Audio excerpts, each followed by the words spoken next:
Good evening, everyone. Welcome to Hot Topic Tuesday. I'm Zach Sooty. We have Al Fragnoli. Al, we have some interesting things to talk about tonight. I want to lead it off with what I thought was very surprising news in the NFL. J.J. Watt signing with the Arizona Cardinals. What are your thoughts on the signing? And were you as shocked or surprised as I may have been? Yeah, great question, Zach. To lead it off here, JJ Watt going to the Cardinals, 2 year, $31 million deal, I believe it was. Yeah, I was totally shocked on this one. I ultimately thought that he might end up in Tampa Bay, obviously with Tom Brady there. What a great leader he is for the Buccaneers. I thought maybe he'd end up in Pittsburgh by chance, but I certainly didn't think he would end up with the Arizona Cardinals. Uh, it's an interesting move. I think the Cardinals they were competitive this year. They looked really, really good. Kyler Murray, I think, is going to be a good quarterback for a long time to come over there. I thought they should have made the playoffs this season. They kind of stumbled towards the end a little bit there, had a couple losses that they probably shouldn't have had. But I think the future is really, really bright for the Arizona Cardinals. JJ Watt, if he stays healthy, I think is going to be a really good asset and good piece to this defense over there. And he's going to be a great leader, right? I mean, he's a great locker room guy, so I think he's going to add more of an impact than just what he's going to bring to the playing field. And I like it. I think the Arizona Cardinals are going to be a good team for a couple years here. 2 year contract again. If he stays healthy, it's a short term risk for the Cardinals, but if he stays healthy, can compete on the field there, he's going to bring a lot of leadership to the Cardinals. The tough thing with being in the NFC now with the Cardinals and everything in the next 2 years, next year for sure, you got to worry about the Tampa Bay Buccaneers looking to repeat as Super Bowl champions there with Tom Brady again. I don't know if we've mentioned him yet, but for as long as he's playing, it's going to be hard for the Cardinals to knock him off. But we'll see what happens. But great move, I think, by the Cardinals to bring J.J. Watt on board. Zach, your thoughts? Yeah, I was surprised by this move. Surprised by the signing by the Arizona Cardinals. Surprised JJ Watt went to the Cardinals. Um, really thought Steelers, Tampa Bay, Packers, even heard Cleveland Browns in the mix. But didn't hear much talk from the Cardinals. So kudos to the JJ Watt camp keeping it quiet with all the national media attention his free agency was getting. It didn't seem like a likely landing spot, so I thought that was interesting.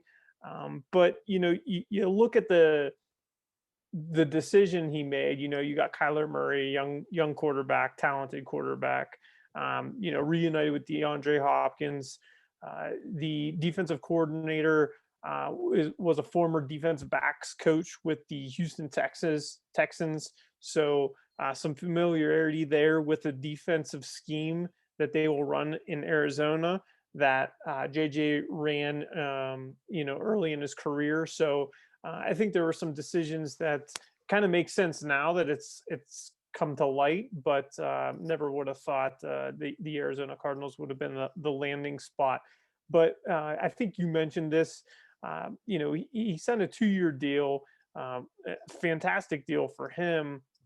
But if he wanted to win a championship, I don't know if the Arizona Cardinals are ready to win a Super Bowl in 2 years. So, I think they're a great team. I think it would be awesome for JJ Watt and Larry Fitzgerald to get a Super Bowl. So we'll see what they bring next season. And for JJ and Larry Fitzgerald, I'd like to see them in a Super Bowl, possibly win one. But you still got Aaron Rodgers in the NFC. You got your favorite player or human being, I should say, not even favorite player, your favorite human, Tom Brady, still competing, probably for 2 years. So I don't know if they'll even make it past the AFC Championship game in the next 2 years. But surprise signing. Would have loved to see him land with the Steelers, obviously, but I think him in Arizona makes sense. Yeah. Yeah, you mentioned next 2 years it's going to be tough. Long term, I think the Cardinals are definitely heading in the right direction, but in the next 2 years to potentially win a Super Bowl and be in the Super Bowl, I think it's going to be very challenging. So we'll see what happens. You mentioned Larry Fitzgerald too. What a class act, what a career Larry Fitzgerald has had. I absolutely love Larry Fitzgerald. Remember watching him in his college days at Pittsburgh. And it would be awesome to see him win a title as well. So we'll see what happens. I love the signing, shocked by it, but it'll be interesting to see what happens in the upcoming NFL season. Zach, we'll shift sports here. We'll go to baseball a little bit. Spring training just started. A lot of people get excited for spring training. Summer is approaching in these northern states that are frigid still. Baseball, we can smell it in the air. Spring training just began. Any teams that you're excited about? Any players that you're potentially excited about? How excited in general are you about the spring training and baseball season? I'm super pumped about spring training baseball and baseball in general getting started for a few reasons. On Sunday had some chores around the house to do, but put on MLB Network and just let baseball play in the background and hearing the swing of the crack of the bat and the gloves and people in the stands. It's nice to hear that a lot of states are going to approve attendance, so fans in the stadiums, even at a limited capacity, but at least you'll be able to get a ticket, go to a ball game.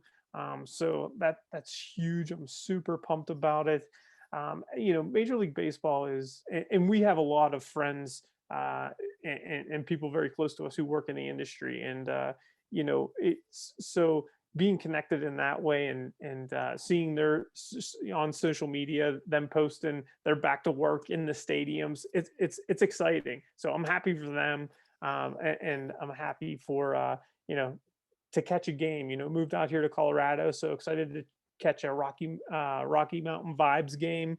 So a little minor league team. So looking forward to just seeing baseball. As for MLB in general, excited to watch. You have these teams that are really putting some dollars into their payroll. You got the San Diego Padres putting together a squad, competing with the Los Angeles Dodgers, the Yankees, signing Garrett Cole. It's going to be fun to watch the competitive high payroll teams, and it's always nice to see maybe a low payroll team kind of compete and make the playoffs as well. It happens every year. Don't know who that's going to be this season. Way too early to tell. But one player that I'm rooting for, and have always been a huge fan of, is Jamison Sion, former Pittsburgh Pirate, now a New York Yankee. Overcome now 2 Tommy John surgeries, I believe. Also had fought some prostate cancer. So I'm glad to see him back on the mound, rooting for him, and I hope he has a very successful season, and always be a fan of JMO there and rooting for him. So, looking forward to a great season and player to watch. I'm rooting for Jameson to have a successful year. What about you, Al? Anybody you're watching or any teams that you're keeping an eye on? Yeah, so first of all, just to kind of touch on some of the points you hit on. So Jamison Tyon, class act. Zach, you and I both covered a lot of him when we were working with the Pirates organization, and he's an awesome, awesome guy. So we certainly wish him the best. I want to make that known. And he's struggled with cancer again, as you mentioned, early on in his career, such a young age to have something like that, but he's overcome it, and you got to root for a guy like that. You mentioned the San Diego Padres. I am excited to watch that team play baseball because they're a young and upcoming team. So I think, last year they showed glimpses of being great and really putting themselves on the map. I think they're only going to get better, Zach. So I'm curious to see if they can take over the LA Dodgers for that division. I don't think they will win the division, but I certainly expect them to be in the postseason. And I think there's a good chance that they meet the Dodgers and that they give them a little bit more of a run for their money in the postseason if they meet again. So I'm looking forward to watching the San Diego Padres play baseball this year. Toronto Blue Jays, I'm looking forward to seeing them. a part of me, when we mentioned spring training, if you're excited about it, you know very well that my family and I go down there every single year and reconnect with people we used to work with and keep in touch with them. I'm hopeful that we're going to be making a trip down there in a couple of weeks when I have a week-long vacation in about 3 weeks here. We haven't solidified anything yet, but I really, really want to go to Dunedin, see the work that Katie and her team have done down there. It looks beautiful by the videos that we've seen through social media and some of the pictures that have been shared. But I really would love to see what Toronto has going on. They're a young and up and coming team in the American League, just as we mentioned with the Padres. So I'm curious to see what they can do.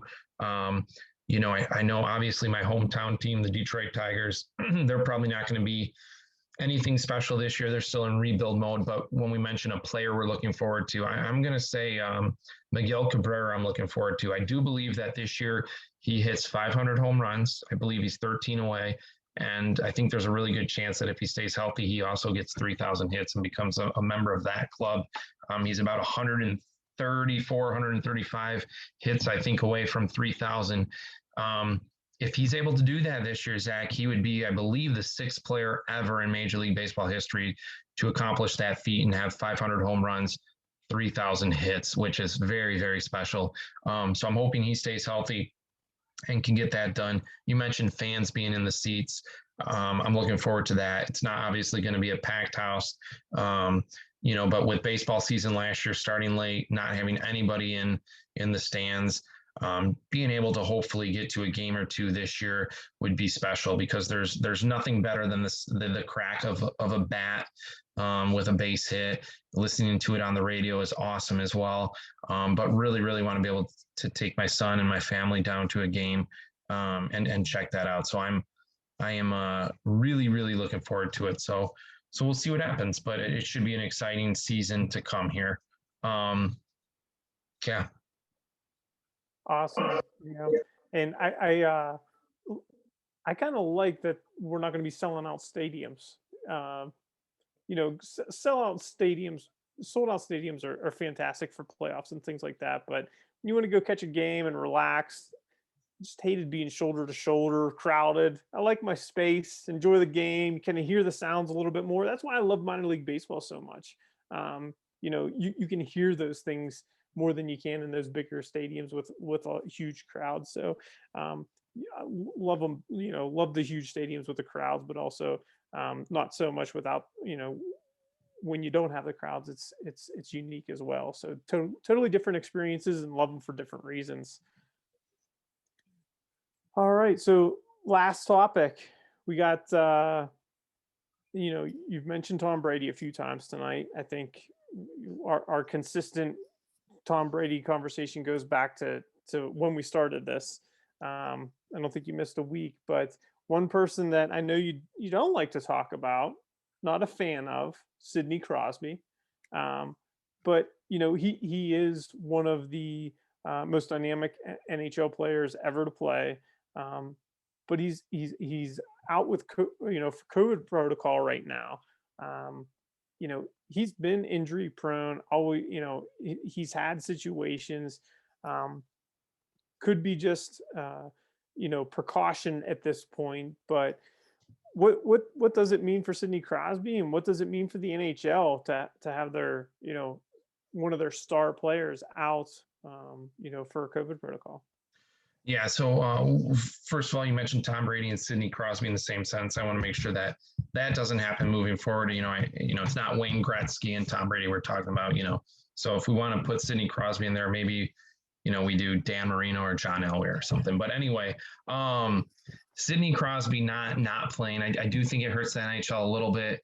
I think it hurts the Pittsburgh Penguins more than anything, more than the face of the NHL or anything like that. I think the NHL is fine getting other players involved. So I don't worry about the NHL hurting too much. But the Pittsburgh Penguins, I think they're in. If Crosby is out for close to 2 weeks, I do think that the Penguins are in jeopardy of potentially slipping out of playoff contention here, right? So they're on the outside, I believe, looking in right now.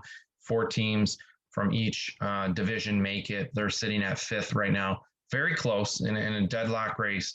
But when you have your best player that could potentially be out for 3, 4, 5 games, if they happen to lose, uh, an overwhelming majority of those games, I think they're gonna. I think they might find themselves struggling to get back into uh, postseason contention here. So I think that's the big watch out for them.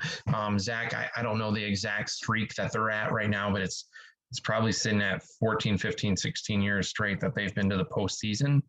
Um, so I don't, if he's out 2 weeks, I don't know if they're going to be able to, I don't know if the Pittsburgh Penguins are going to be able to overcome this. Your thoughts? Yeah, I think one thing that is kind of interesting is when Sidney Crosby is out, sometimes or more times than not, Evgeny Malkin tends to step up his game and puts the team on his back. And I think he's been struggling this season and hasn't been playing very inspired hockey. And perhaps this is his opportunity to step up. And I think that's going to determine, where these Penguins land going into the end of the season here if they're going to make a run into the playoffs. They need guys like Malkin to step up. They need Letang, who has struggled at the beginning of the season, has put together a nice streak, playing well recently, but needs to continue to do that. And then your continued, just role players doing their job. So hopefully they can hold it out until Crosby returns healthy. Hopefully it's nothing too serious for Sidney Crosby, and it's just precaution and not anything more. You have guys like Chris Letang on the team who you hope it never gets exposed to this, just due to he had I believe he had a stroke at a very young age. So there are other health conditions that some of these players have, that you want to make sure that they're safe. So I'm hoping that this is just a precaution, quarantine, get them back on the ice. In the meantime, Malkin steps up his game. The team holds it together, played inspired hockey. Crosby comes back in, and they make a run for the playoffs. These guys aren't getting any younger. They hired a new GM. Made some moves in the front office. So I think some things are going to happen come playoff time, whether it's trades. They're going to try to make a run this year because they need a cup run.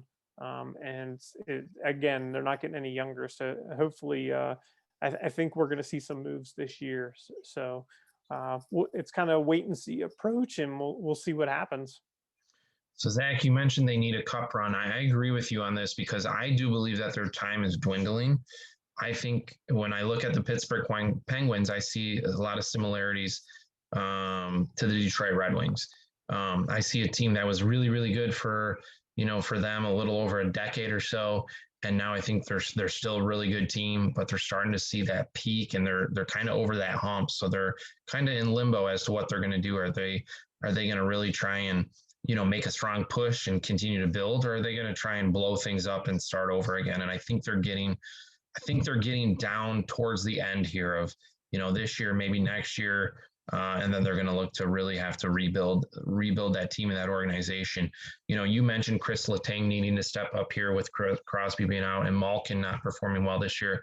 This goes into a deeper picture, but it makes you wonder with some of these athletes that are star players, some of them that are struggling a little bit. I often wonder what the environment with no fans or limited fans has against some of these athletes and what's going on with them mentally, because I think that as athletes, they thrive off of the energy that the home fans are giving to them. And same thing when they're on the road. Yeah, it might be a hostile environment, but I think a lot of these guys are such strong competitors that they thrive when people are booing them or cheering against them, that they want to prove them wrong. And I think playing in an environment where you can hear a pin drop sometimes, I think it's starting to catch up with these guys. They experienced it last year in the second half of the year and in the postseason, and they're doing it all season long here this year. And I think it is starting to catch up to some of these star players a little bit. Nobody seems to be talking about that, but I look at that as a possible issue on why you might see Malkin struggling a little bit and Chris Letang as well. But it'll be interesting to see what happens in the next 2 weeks or so here with the Pittsburgh Penguins. That essentially wraps it up for Hot Topic Tuesday tonight. We thank you for joining us. We hope that you join us next Tuesday as we have Brandon Gunn, special guest, join us. And I'm sure we'll talk a little bit of NHL hockey again next week. We hope you tune in this Sunday as we are joined by Shay Mead, Director of Operations for the women's basketball team at the University of Nevada. Thank you again for joining us. We appreciate it.